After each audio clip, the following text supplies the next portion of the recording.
En esta nuestra quinta sesión de nuestro diplomado de Inteligencia Estratégica aplicada a los conflictos sociales, trataremos de un relevante tema, cuál es el de la guerra psicológica. En ese sentido, para un desarrollo didáctico y sobre todo ameno de la presente exposición, empezaremos por definir qué se entiende por guerra psicológica. Es así que desde la perspectiva de las ciencias sociales y en particular de la psicología, se conceptualiza que la percepción de las realidades se complementan con el valor que le asignamos al conocimiento. De lo contrario, nos pondríamos a redundar en fase vinculada a lo epistemológico, que podría tender a conceptos absolutos. En esta perspectiva, la ética axiológica fundada en la teoría de los valores le otorga un sentido valorativo al contenido del objeto esencia. A partir de estos principios, ya podemos comprender el actual rol que debe cumplir la inteligencia, es decir, que desde la perspectiva epistemológica obtendremos el conocer o el saber, en tanto desde la perspectiva axiológica obtendremos el valor de lo aprendido como fundamentos útiles para la toma de decisiones. Desde este marco, tanto epistemológico, es decir, de la filosofía de la ciencia, hacia el campo de la perspectiva axiológica, es decir, de los valores, se van a conceptualizar dos parámetros que nos van a permitir a nosotros entender qué se entiende por guerra psicológica. Por otro lado, dentro de lo expuesto por el general Carlos Chamochundi en sus exposiciones en el Centro de Estudios Nacionales, diremos que la contrainteligencia trata de conocer las fuentes, pues ahí está el origen de toda la operación psicológica. Lo más importante es saber su relación con el núcleo dirigente que la patrocina. La contrainteligencia debe saber a través de quienes se difunde la propaganda, así como analizar su contenido, sus temas, su estilo y presentación. Será el momento en que actúe el elemento represivo, sobre todo cuando los hechos suceden en nuestro territorio. En caso de acaecer en el exterior, pueden realizarse operaciones encubiertas. Las operaciones comunidades militares son sustituidas por operaciones comunidades mediáticas en la acción psicológica como el terror. Sustituye las armas en el teatro de la confrontación. Como podemos aquí apreciar, no se trata de enfrentar directamente al enemigo o a nuestra contraparte, sino en utilizar armas de carácter psicológico que estén orientadas al fomento y al proceso de difusión del terror. La guerra psicológica, por otro lado, se contextualiza dentro del marco de una cuarta guerra mundial que ya habría comenzado a la luz de lo que se conoce como la guerra psicológica. Las batallas ya no se desarrollan en espacios lejanos, sino en su propia cabeza. Ya no se trata de una guerra por conquista de territorios, sino de una guerra por conquista de cerebros, donde el blanco principal es ustedes. El objetivo ya no es matar, sino controlar. Las balas ya no apuntan a su cuerpo, sino a sus contradicciones y vulnerabilidades psicológicas. Su conducta está siendo chequeada, monitoreada y controlada por expertos. Su mente y su psicología están siendo sometidas a operaciones extremas de guerra de cuarta generación. Una guerra sin frente ni retaguardias, una guerra sin tanques ni fusiles, donde usted es a la vez la víctima y el victimario.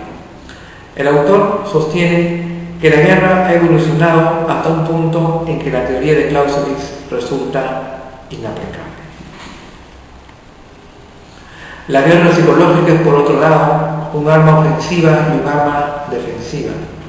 La guerra psicológica es un arma ofensiva por cuanto plantea una confrontación, pero también es defensiva porque nos permite crear barreras que nos van a proteger de los ataques de agentes externos que también van a plantear el control de nuestra mente y de nuestros pensamientos. El objetivo primario de la guerra psicológica es crear en él, con los adversarios, un clima mental, una serie de sentimientos que, conduciéndolos por los sucesivos procesos que consideran etapas en el manejo del miedo, del pánico, de la desorientación, del pesimismo, de la tristeza, del desaliento, en fin, de una serie de circunstancias, nos va a llevar muchas veces a la derrota. Y viceversa, se plantea aquí crear en el medio propio un clima neutralizador de esos sentimientos. El clima, llámese la ira, del odio, del encono o de la rabia, con todos los matices que puede representar. En una palabra, un clima de derrota y otro de victoria, de donde tenemos los dos aspectos de la guerra psicológica, el ofensivo y el defensivo, como las dos caras de una misma moneda, que por la parte contraria debilita al adversario y por la propia le exalta. ¿Qué es y cómo se da la guerra psicológica? La guerra psicológica o guerra sin fusiles, en la definición conceptual actual, constituye la columna vertebral de la guerra de cuarta generación, también llamada guerra simétrica. Esa guerra simétrica se va a caracterizar porque el campo de batalla ya no está en el exterior, sino dentro de la cabeza del individuo. Se enmarca dentro del concepto de guerra psicológica o guerra sin fusiles, que fue acuñado por primera vez en los manuales de estrategia militar de la década del 70 en los Estados Unidos. En su definición técnica, guerra psicológica o guerra sin fusiles es el empleo planificado de la propaganda y de la acción psicológica orientada a direccionar conductas en la búsqueda de objetivos de control social, político o militar, recurriendo incluso al uso de las armas, en caso que fracasen algunas acciones de guerra psicológica. Pero en el caso puntual de la guerra psicológica se busca por todos los medios de prescindir del uso de las armas.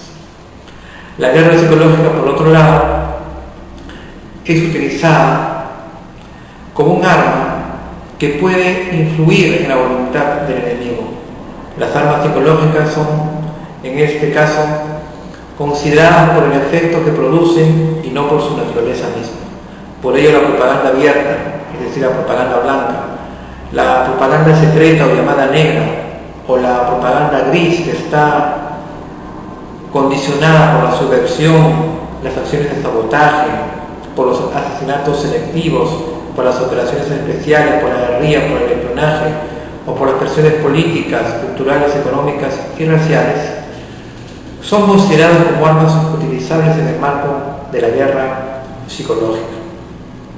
Para llevar a cabo este programa de guerra psicológica, los servicios secretos reclutan especialistas de las ciencias del comportamiento, capaces de inventar la propaganda blanca simple, clara y repetitiva, y la propaganda negra destinada a sembrar en el campo del adversario el desorden, el caos, la confusión y el terror. Haciendo una recapitulación, vamos a incidir en unos nuevos paradigmas de la guerra psicológica. Como en la guerra militar, un plan de guerra psicológica está destinado a aniquilar, a controlar o a asimilar al enemigo. Las unidades de guerra psicológica, por otro lado, se complementan con grupos operativos infiltrados en la población civil con la misión de detonar hechos de violencia y de alta conflictividad social. No hay frentes de batalla, es decir, no hay campos de confrontación con elementos materiales que dejen de lado la guerra psicológica. Por ello, la guerra se desarrolla en escenarios combinados, aparentemente sin un orden y sin líneas visibles de combate. Sin embargo, los nuevos soldados no usan uniforme y se mimetizan con los civiles. A diferencia de la guerra convencional, la guerra de cuarta generación no se desarrolla en teatros de operaciones visibles, sino muchas veces en la mente de los individuos. Ya no existen los elementos de la acción militar clásica, es decir, grandes unidades de combate como empleo de tanques, aviones, soldados, frentes, líneas de comunicación o retaguardia, sino que las grandes batallas son sustituidas por pequeños conflictos localizados, con violencia social extrema y sin orden aparente de continuidad. Las grandes fuerzas militares son sustituidas por pequeños grupos operativos. Las bases de planificación militar son sustituidas por pequeños centros de comando y planificación clandestinos. Las tácticas y estrategias militares son sustituidas por tácticas y estrategias de control social. Los blancos ya no son físicos, como en el orden militar tradicional, sino psicológicos y sociales. El objetivo ya no apunta a la destrucción de elementos materiales, es decir, bases militares, soldados, infraestructura civil, sino al control del cerebro humano. Las grandes unidades militares, sean barcos, aviones, tanques blindados, submarinos, buques, son sustituidos por un gran aparato mediático, es decir, a través de la utilización de medios de comunicación masiva o más media, compuesto por las grandes redacciones y estudios de radio y televisión. El bombardeo militar es sustituido por el bombardeo mediático. Las consignas y las imágenes sustituyen a las bombas, misiles y proyectiles del campo militar. El objetivo estratégico ya no es el apoderamiento y control de áreas físicas, es decir, poblaciones o territorios, sino más bien el apoderamiento y control de la conducta social masiva. Las unidades tácticas de combate, es decir, los llamados operadores de la guerra psicológica, ya no disparan balas, sino consignas direccionadas a conseguir un objetivo de control y manipulación de las conductas sociales masivas. Los tanques, por otro lado, los fusiles y los aviones son reemplazados por medios de comunicación masiva, es decir, lo que se conoce como los ejércitos de la cuarta generación. Y las operaciones psicológicas se constituyen el arma estratégica y operacional predominante. Estas son pues algunas de las características que constituyen los nuevos paradigmas de la guerra psicológica, que se enmarcan, como ya hemos dicho, en las guerras de cuarta generación. Con respecto a la guerra psicológica, esto se va a plantear también en los antecedentes de lo que ha significado el uso del terror y que modernamente se va a encaminar dentro de la perspectiva de los gobiernos por luchar contra la amenaza terrorista. Por ello, la guerra psicológica también tiene su correlato en la guerra contraterrorista que se va a librar en el mundo tras los ataques del 11 de septiembre en los Estados Unidos. En ese sentido, la guerra de cuarta generación se complementa con el uso del terrorismo mediático, como fue empleado por la organización terrorista Al-Qaeda, como estrategia y sistema avanzado de manipulación y control social. Se produce por primera vez el uso sistematizado del terrorismo, realizado por grupos operativos infiltrados en la sociedad civil, complementado con operaciones psicológicas mediáticas, orientadas al aprovechamiento social, político y militar del hecho terrorista. La guerra contraterrorista, por otro lado, constituye una variante complementaria de la guerra de cuarta generación.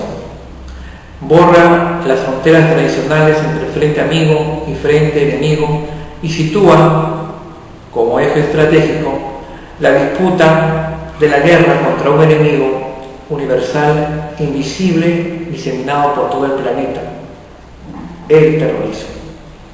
¿Cuáles son las variedades en este sentido de guerras aplicadas a la inteligencia? Por un lado tenemos la guerra militar, es decir, la que busca conquistas territoriales y que se determina por el control político. Hay un segundo nivel que es la llamada guerra social, que es la conquista de las sociedades y que se caracteriza por el control social. Pero existe también una guerra psicológica que conquista las mentes, que está más influido por el control psíquico. Y una guerra psicosocial que es una mixtura entre lo sociológico y lo psíquico, y que va a estar encaminado por el control a través de los medios de comunicación. En su desarrollo mediático social, los jefes y oficiales de Estado Mayor de la guerra psicológica ya no son militares, sino expertos comunicadores en insurgencia y en contrainsurgencia, que sustituyen a las operaciones militares Las llamadas operaciones psicológicas, llamadas también por sus abreviaturas de OPS, ya no desarrollan sus planificaciones en unidades o cuarteles militares, sino en laboratorios encubiertos de comunicación estratégica, donde se diseñan los planes de guerra psicológica, que van a ser ejecutados por las grandes estructuras mediáticas de comunicación masiva, que son infiltradas por la inteligencia a través de acciones de carácter psicosocial. Un plan estratégico de guerra psicológica, por otro lado, no se va a realizar con soldados y armas, sino con medios de comunicación e individuos masificados, o a través de un programa de alienación, los cuales son universalmente conocidos y que se van a identificar por determinados estereotipos culturales y sociales. En un plan estratégico de guerra psicológica, los operativos de las llamadas OPS, operaciones psicológicas, diseñan y ejecutan planes de estrategias de control social, en tanto que los grupos operativos especiales diseñan y ejecutan planes de estrategias de conflictos y detonantes sociales como complementos operativos de la OPS. Operativamente, la guerra psicológica se desarrolla en tres niveles que se van a caracterizar por sus planteamientos tácticos interactivos. En primer lugar, un plan de conflicto que va a estar determinado por un detonante primario. En segundo lugar, un plan de operación psicológica que se va a caracterizar por acciones de manipulación y determinación de objetivos. Y finalmente, un plan de acción política que se va a encuadrar en un aprovechamiento y potencial beneficiario. Son estos tres niveles, pues, los que determinan el accionar de la guerra psicológica.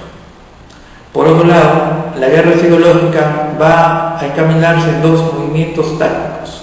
El primero, de difusión potenciada de las imágenes con determinados hechos violentos protagonizados por los grupos infiltrados por los llamados grupos operativos especiales. Y en segundo lugar, un acompañamiento de las imágenes con titulares y comentarios que contienen tres consignas claves, como son la violencia, empleada con una connotación desde el punto de vista de la cultura islámica, una guerra religiosa también encaminada por actores vinculados al islamismo que plantean en este contexto una guerra de carácter religioso, unas guerras santas, o lo que es conocido también como la llamada yihad. Y por otro lado, protestas violentas, en las cuales también forman parte agrupaciones con influencia islámica. Se van a distribuir, por otro lado, imágenes con disturbios, con edificios ardiendo y con represión que implican muertos y heridos. El islamismo fundamentalista, en este sentido, sería el protagonista central en el bombardeo mediático durante una semana. Así es como se va a planificar lo que se conoce como un plan de operaciones psicológicas, cuyo objetivo táctico es vincular al mundo islámico con la violencia, con la guerra y con el desorden social, planteando como objetivo estratégico clave de esta guerra psicológica la manipulación y el control y la conversión al individuo masa en potencial social que va a estar direccionado con fines de control y dominio político social. Por otro lado, dentro de la finalidad de las operaciones psicológicas se contextualiza que la finalidad de las llamadas OPSI es la de debilitar la voluntad del adversario, reforzando la moral de las fuerzas propias, ganando la adhesión y el apoyo de los llamados neutrales, influyendo en las actividades y en los comportamientos de las audiencias que constituyen el objetivo. Para lograr esta finalidad, las llamadas operaciones psicológicas deben tener una misión claramente identificada, para lo cual debemos disponer de capacidad para analizar y evaluar a los blancos de los mismos, así como de los efectos producidos. Además, será necesario que seamos capaces de ejecutar rápidamente, disponiendo de una serie de medios de comunicación fiables. Asimismo, es esencial que para conseguir la máxima eficacia, las operaciones psicológicas sean capaces de adaptarse oportunamente a los cambios que se produzcan en una determinada situación. Como concepto de operaciones psicológicas, diremos que son el conjunto de métodos y técnicas que tienen la finalidad de modificar, de alterar la conducta, el comportamiento individual y también colectivo mediante acciones psicológicas, es decir, a través de OXIS, no solamente insertas en el campo social, sino también en el político, en el económico e incluso en el militar, que se van a plantear de manera subliminal, subconsciente o de uso indirecto, sin que el sujeto o grupo se den cuenta que están siendo operados, con el objetivo de fortalecer las vulnerabilidades psicosociales y que frente al adversario u oponente terminen por debilitar sus fuerzas psicológicas y agudizar las vulnerabilidades para quebrantar su voluntad de lucha. La guerra psicológica es utilizada pues como un arma ofensiva y consideraremos ahora cómo actúa la guerra psicológica en su carácter de arma ofensiva o agresiva. Ya hemos dicho en líneas anteriores que debe provocarse el miedo, el terror en el adversario. Para buscar el miedo, el sector antagónico deberá ser infiltrado, debilitado, empleándose dos procedimientos como son el uso de la propaganda negra, que se lleva a cabo por medios de comunicaciones practicables, o libelos, panfletos, manuales de uso clandestino, que tienen por objeto sembrar la desorientación en el contrario y agobiarlo con información falsa, con rumores y con mensajes. Toda la guerra psicológica, por otro lado, incidiendo en su carácter ofensivo, debe tener la finalidad última de debilitar y quebrar la moral de guerra del adversario, desbaratando sus ajustes psicológicos, creando desbalances. Todo ello debe realizarse por una serie de procedimientos. En este aspecto el periodismo juega aquí un rol primordial. Tiene que polemizar con el adversario y destruir toda su argumentación, con la finalidad de destruir y hacer colapsar su doctrina. En ese sentido, la guerra preventiva contra el terrorismo que se va a producir después del atentado del 11 de septiembre del año 2001 produce un salto cualitativo en la metodología y en los recursos estratégicos de las llamadas guerras de cuarta generación de la potencia hegemónica que es Estados Unidos. Ante un inminente ataque terrorista por miembros de Al-Qaeda, los Estados Unidos plantean desde el 6 de agosto del año 2013 el cierre temporal de 22 embajadas por las amenazas de ataques como medida de precaución, ya que miembros de inteligencia detectaron en Internet un nuevo plan de ataque. Dentro de la llamada guerra psicológica, implementada también por los grupos terroristas.